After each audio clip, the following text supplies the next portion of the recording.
Hello students, स्वागत आप सभी का आपके अपनी YouTube channel IT foundation classes में। तो गाइस, आईटी प्रैक्टिकल एग्जाम्स की शानदार तैयारी के लिए आज की इस वीडियो में मैं डिस्कस करूंगा इलेक्ट्रॉनिक मैकेनिक ट्रेड वाले फर्स्ट ईयर के स्टूडेंट्स के लिए ओरिजिनल प्रैक्टिकल एग्जाम का क्वेश्चन पेपर। जितने भी स्टूडेंट इलेक्ट्रॉनिक मैकेनिक ट्रेड के हैं और फर्स्ट ईयर प्रैक्टिकल एग्जाम्स की अच्छे से तैयारी करना चाह रहे हैं, वो इस वीडियो को एंड तक ज़रूर देखें ताकि आप लोगों को पता चल सके कि electronic mechanic trade practical first year में किस तरीके के क्वेश्चंस आप लोगों से पूछे जाते हैं। तो स्टूडेंट्स, स्टार्ट करते हैं आज का वीडियो। देखिए, यहाँ पे सबसे पहले तो मैं आप सभी को बताना चाहूँगा कि मैक्सिमम जो मार्क्स हैं वो आप लोगों के 250 होते हैं। ठीक है, 250 मार्क्स का आपका ट्रेड प्रैक्टिकल का एग्जाम होता है। इसमें 150 मार्क्स आप लोगों को पास होने के लिए लाना कंपलसरी है। मिनिमम जो है आप लोगों के 150 मार्क्स आने चाहिए। अगर 150 से कम मार्क्स आएंगे तो आप प्रैक्टिकल एग्जाम में फेल हो जाओगे। तो विशेष रूप से जो है न्यूनतम मार्क्स का आप लोग ध्यान रखें। हाँ, इसके साथ ही देखिए, अगर हम लोग बात करें कि टोटल कितने टाइम का ये प्रैक्टिकल एग्जाम होता है, तो 8 घंटे का जो है ये प्रैक्टिकल एग्जाम आपसे लिया जाता है। अब देखिए, स्टार्ट करते हैं कि हम किस तरीके के क्वेश्चन जो है आप लोगों से इस क्वेश्चन पेपर में पूछे जाते हैं। सबसे पहले तो देखिए, अटेम्प्ट ऑल क्वेश्चन, सारे क्वेश्चन आप लोगों को करने पड़ेंगे। क्वेश्चन पेपर में मैं आप सभी को बताना चाहूँगा कि 3 क्वेश्चन के आसपास ही जो आप लोगों से पूछे जाएंगे। तीनों क्वेश्चंस में प्रत्येक क्वेश्चंस का जो है वेटेज यहाँ पे लिखा हुआ है, बट यहाँ पे देखिए आप लोगों का जो मार्क्स है, मार्किंग जो है वो केवल रिटन एग्जाम के बेसिस पे नहीं होगा। आपको जो रिटन एग्जाम होगा उसके लिए आपको बहुत ही कम मार्क्स मिलेंगे। उसके अलावा जो परफॉर्मेंस और वाइवा है उसके काफ़ी ज़्यादा मार्क्स होते हैं, उसी का वेटेज होता है 80-90% मार्क्स तक का। ठीक है, तो आप लोग विशेष रूप से जो है रिटन कार्य के अलावा जो आपका परफॉर्मेंस और वाइवा है उसकी भी स्पेशल तैयारी करें ताकि प्रैक्टिकल एग्जाम में मैक्सिमम मार्क्स जो है आप लोगों को मिल सके।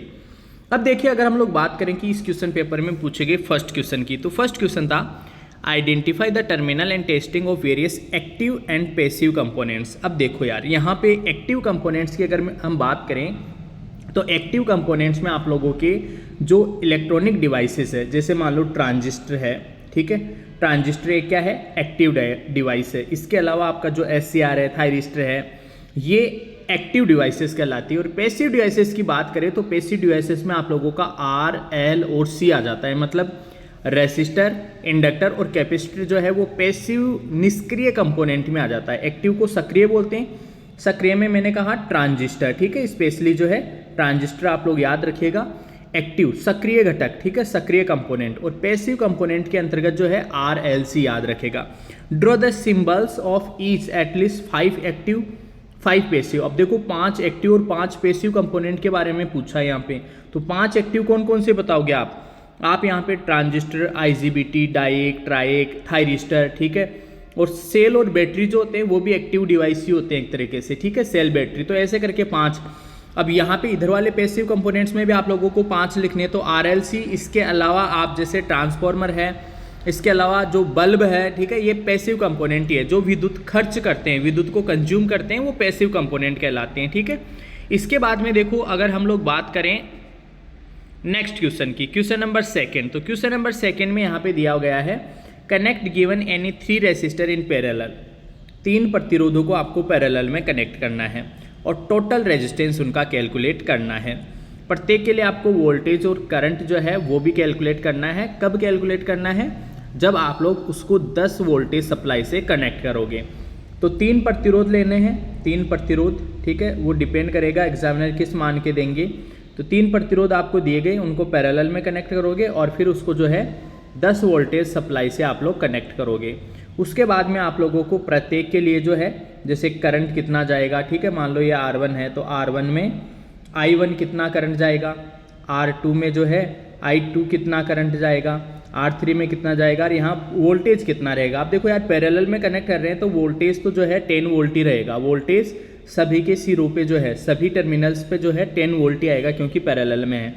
हाँ, रेसिस्टर जो आपको गिवन है उसके अकॉर्डिंग लोगे आप, और जो करंट है वो तीनों में अलग अलग आएगा। अगर अलग अलग प्रतिरोध है तो तीनों का रेजिस्टेंस अलग अलग है तो अलग अलग करंट आएगा, और तीनों का रेजिस्टेंस सेम है तो सेम तीनों में करंट आ जाएगा। ठीक है, इस तरीके से आप लोगों को सेकंड वाला परफॉर्म करना है।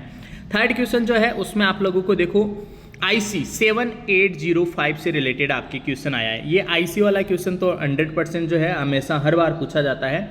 Construct the regulated power supply using IC 7805 and so the wave form भी आप लोगों को यहाँ पे बताना है by CRO, cathode ray oscilloscope. CRO आप लोगों ने देखा होगा, नहीं देखा तो CRO क्या होता है कि CRO एक ऐसी डिवाइस है जिसके ऊपर हम जो भी सिग्नल अपन अगर हम देंगे उसमें, जैसे मान लो AC करंट ही है तो AC करंट का वो सिग्नल देगा, ठीक है। DC करंट अगर हम देंगे तो DC का वो सिग्नल हमें बता देगा, ठीक है। उसका जो वेव फॉर्म है उस वेव फॉर्म को हमें जो है स्क्रीन के ऊपर दिखा देता है, वही होता है CRO, कैथोड रे ऑसिलोस्कोप।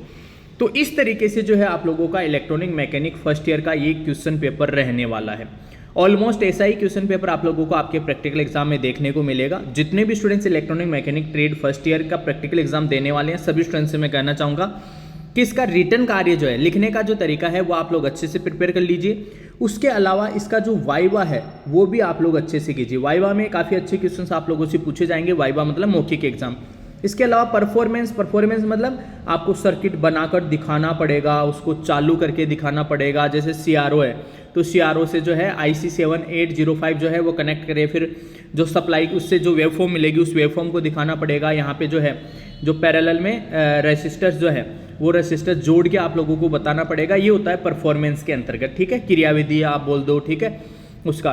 तो ये चीज़ों, इन दोनों चीज़ों के ऊपर रिटर्न कार्य के अलावा वाइवा और परफॉर्मेंस के ऊपर जो है आप लोग विशेष ध्यान दोगे, ठीक है। तो स्टूडेंट्स, आई होप कि आज का वीडियो आप सभी के लिए काफ़ी हेल्पफुल रहा होगा। आज के इस वीडियो में इतना ही, मिलेंगे आपसे नेक्स्ट वीडियो में, तब तक के लिए आप सभी को बहुत बहुत धन्यवाद।